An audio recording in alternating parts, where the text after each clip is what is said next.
Greetings once again to all my fellow watch enthusiasts on YouTube and Facebook and wherever else this video is being shown and seen and reviewed and shared and whatever.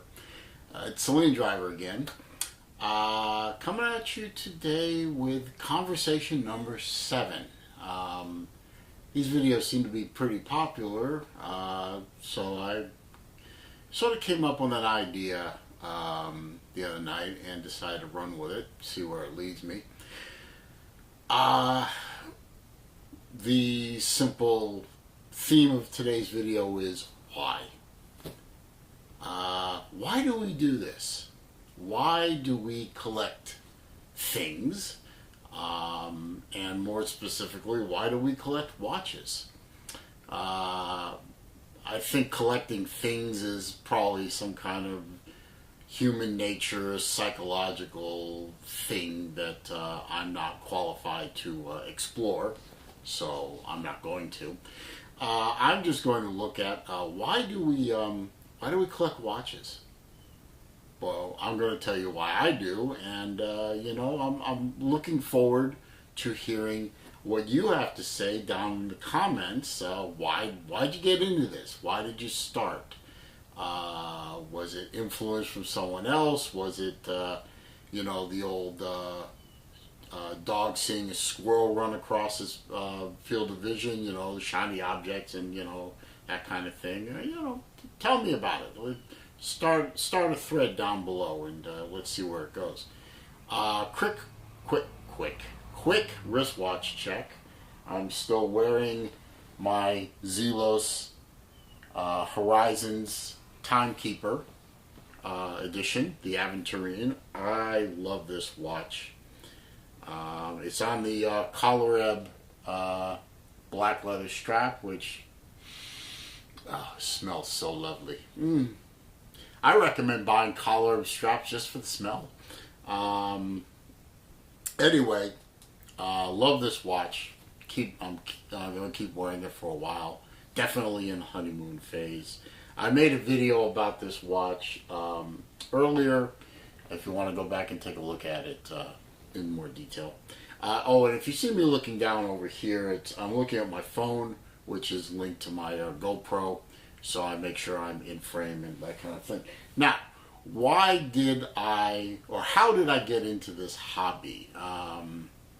I've been wearing watches on and off for most of my life, but I was never really serious about it until I started reading, and this is really going to be a strange way to get into fine watches, but my favorite author is a gentleman named Clive Cussler. He's written, it's probably 4 dozen books by now but his original series of books was focused on this one guy. His name is Dirk Pitt, P-I-T-T, two T's. And he is he's an adventurer, solving issues of international intrigue, and anyway, fantastic series of books. I won't get into too much of it, but fantastic reads. I love the way Cussler starts 3 or 4 separate plot threads and then eventually weaves them all together, and they come out in the end and everything makes sense and all is right with the world. But one thing that really stood out was his main character, and they reference it in every book, always wears an orange Doxa dive watch, because almost all of his books take place in the oceans, on the seas, and Dirk Pitt is, among other things, an experienced diver. And I was wondering, as I was reading these books, what is so special about a Doxa? I've never heard of it before, I've never seen one before. And as these books as I was reading, were sort of in the pre-internet era, it was really hard to find out what a Doxa was and what it looked like. Until one day I happened to be with some friends. We were at a dive shop One of my friends is a diver, and he was trying to buy a new knife, and they had Doxa watches there. And I fell in love. Fantastic looking watch, big, hunky, wonderful colors. They had an orange one, they had the black, the Shark Hunter, they had a Diving Star, which is the yellow, they had a Caribbean, which is the blue. Beautiful colors, beautiful watches, wore fantastically well, but expensive. Couple of grand easy. But I resolved at that point I was going to own an orange Doxa because my favorite character from my favorite books wore one, and it looked fantastic. And by then the internet was up, DoxaUSA.com was up, DoxaWatches.com was up, I think. Anyway, DoxaWatches.com. Anyway, they were up, and I was able to put the money together to buy this. The Doxa Professional in orange. This one happens to be one of their Cussler editions, which was released to commemorate the movie Sahara with Matthew McConaughey playing Dirk Pitt.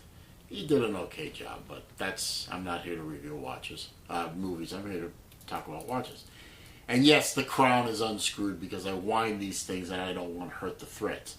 Anyway, this was the first serious watch I ever bought.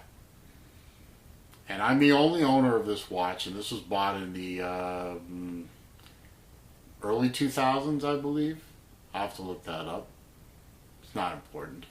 But I guess you could say, in a way, I started collecting watches because I was reading books. So I had this watch, and over a very short span of time I acquired several more Doxas, but then I kind of stopped collecting because I had other priorities. And I didn't really start collecting or buying anything watch related until one day I was doing something very dangerous. I was surfing through eBay, and I kept hearing about this, kept coming across these watches from Bulova. Yes, Bulova, not Bulova. I hate that. Called Accutrons. And I did some research and I found out what they were, and I was intrigued. And I was especially intrigued by one particular line of Accutron, which was the Space Views. These watches, where you can clearly see the mechanism and the tuning fork and the coils and the whole thing. And this was the first Accutron I ever bought. This is the first vintage watch I ever bought. And this is where I contend to folks that this watch was the first watch I bought that started me down the road of collecting. And I'm very glad I found this watch. Now, I don't recommend buying these kind of watches on eBay anymore. I recommend you go to a dealer of these things and buy one that's already in working order. I only paid about $400 for this watch, but I paid twice that in repairing it because these watches are old. I think this one is a 1969. If I had my jeweler's loop, I could tell you exactly, but this is a mid to late 60s watch. It needed work, and it finally needed to go up to Bob Piker up in Normal, Illinois. Illinois? Yeah.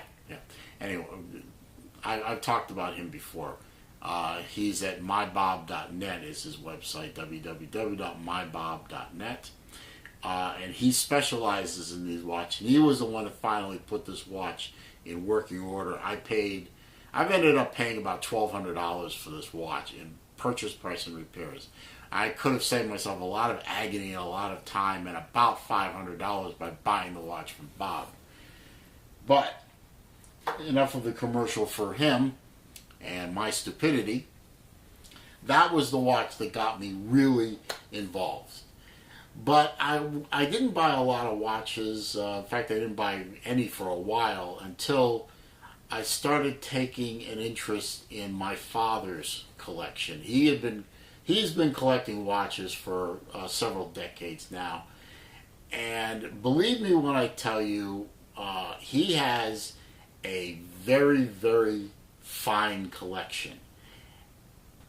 And he was the one. He was the person, because of all the people in this world, my father is the biggest influence in my life. He is my hero. And when he speaks, I listen. Even in my mid-50s, he speaks, I listen.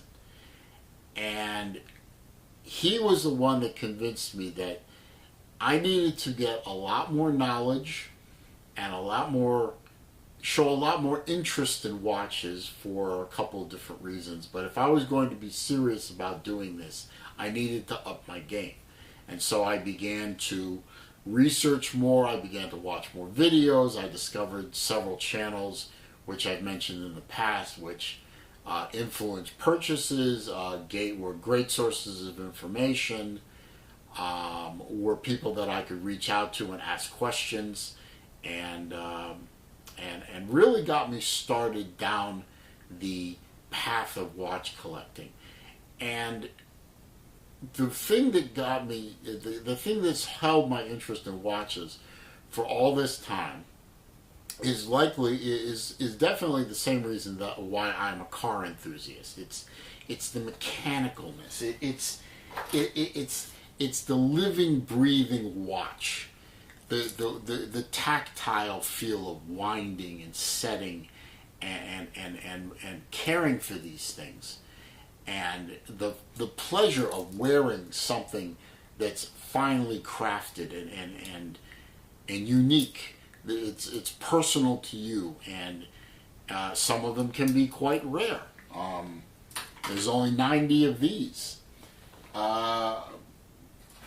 You can discover unusual and quirky watches that are rare, like this Seiko quartz from the 80s, the Ripley. I mean, there are very few of these made. There's only about 3,000 of them out there in the world. And I have one, and I targeted it, and I saved for it, and I put the money together, and now I have one, and I wear it. I do wear this watch occasionally, and it's quirky, and it works, and it's certainly functional in terms of being a timepiece, but it's also something that can be a conversation starter. It's something that can be admired. It's something that is collectible. Just like cars. I mean, cars are conversation pieces. They're collectibles. They're quirky. They perform a function, and yet they give, and watches give, so much pleasure. And I think and this is the reason why, or a big reason why, I collect watches now. Other reasons I collect watches are like this Rolex that I reviewed. This is in fact, my Rolex. It was my father's Rolex, and he bequeathed it to me. And don't worry, he's still alive. Okay, he's not gone, thank God. But he gave me this watch because he had replaced it with something else, and he didn't feel like going through the trouble of selling it, and there was a special occasion around it, and I was given this watch, and I cherish this watch more than almost any other in my collection because of what it is. It's a Rolex. It deserves to be respected. It deserves to be cherished. But it's also a watch that was given to me by my father. And no other watch I have right now is that watch. No other watch out that I have is a watch from my past, from my father to me. And that makes this watch very personal, very coveted, and I don't care how much I would be starving to death, I will not part with this watch. And that's another reason why there's a heritage element to watch collecting.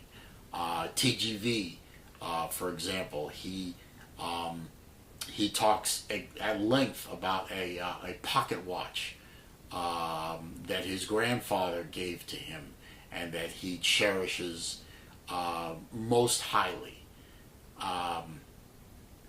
I know that there are other watch collectors that have spoken on videos and spoken to me about one or two watches that they inherited or they bought for a special occasion.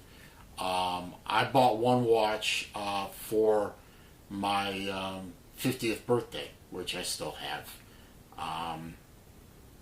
And that obviously 50 years on Earth is a big occasion. Next year will be a landmark birthday for me as well, and I plan on marking it with a specific watch purchase that I have in mind. But I hope this gives you an insight into why I collect watches. I collect them for the heritage. I collect them for the mechanicalness of it. I collect them for the beauty. I collect what watch intrigues me, and quite frankly, shiny object that I like. I look at it, and I've made a few strange purchases, which some of them I still have, some of them I've sold off. An impulse buy. See a watch. You may remember the video of that. I think it was a ballast Trafalgar that my good friend Devore reviewed, and I became very intrigued, and I went and bought one. I wore it for a while, and then I sold it. Kind of regretted buying it because it was really a little too big, and I sold it. So no harm done, Bought it, enjoyed it, wore it, tired of it, sold it. Somebody else has it now, and I'm sure they're happy with it. But these are the reasons why I buy watches, why I collect them. And now it's time to hear from you. Why? Answer the question. Why? Why are you a collector? Tell me about it. Tell your fellow subscribers about it. Down in the comments. Let's have conversations. Let's have some fun with this. I think it's a great question. Most questions are, most single word questions blossom into and evolve into deep discussions. Why?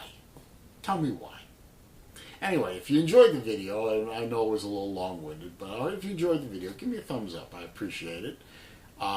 Comments down there, of course. Keep it clean is all I ask. And if you're not already a subscriber and you like what you see, hit the subscribe button for me. Click the bell icon so that when I make new videos, you'll be alerted. And I appreciate you joining me for this session. And have a good day.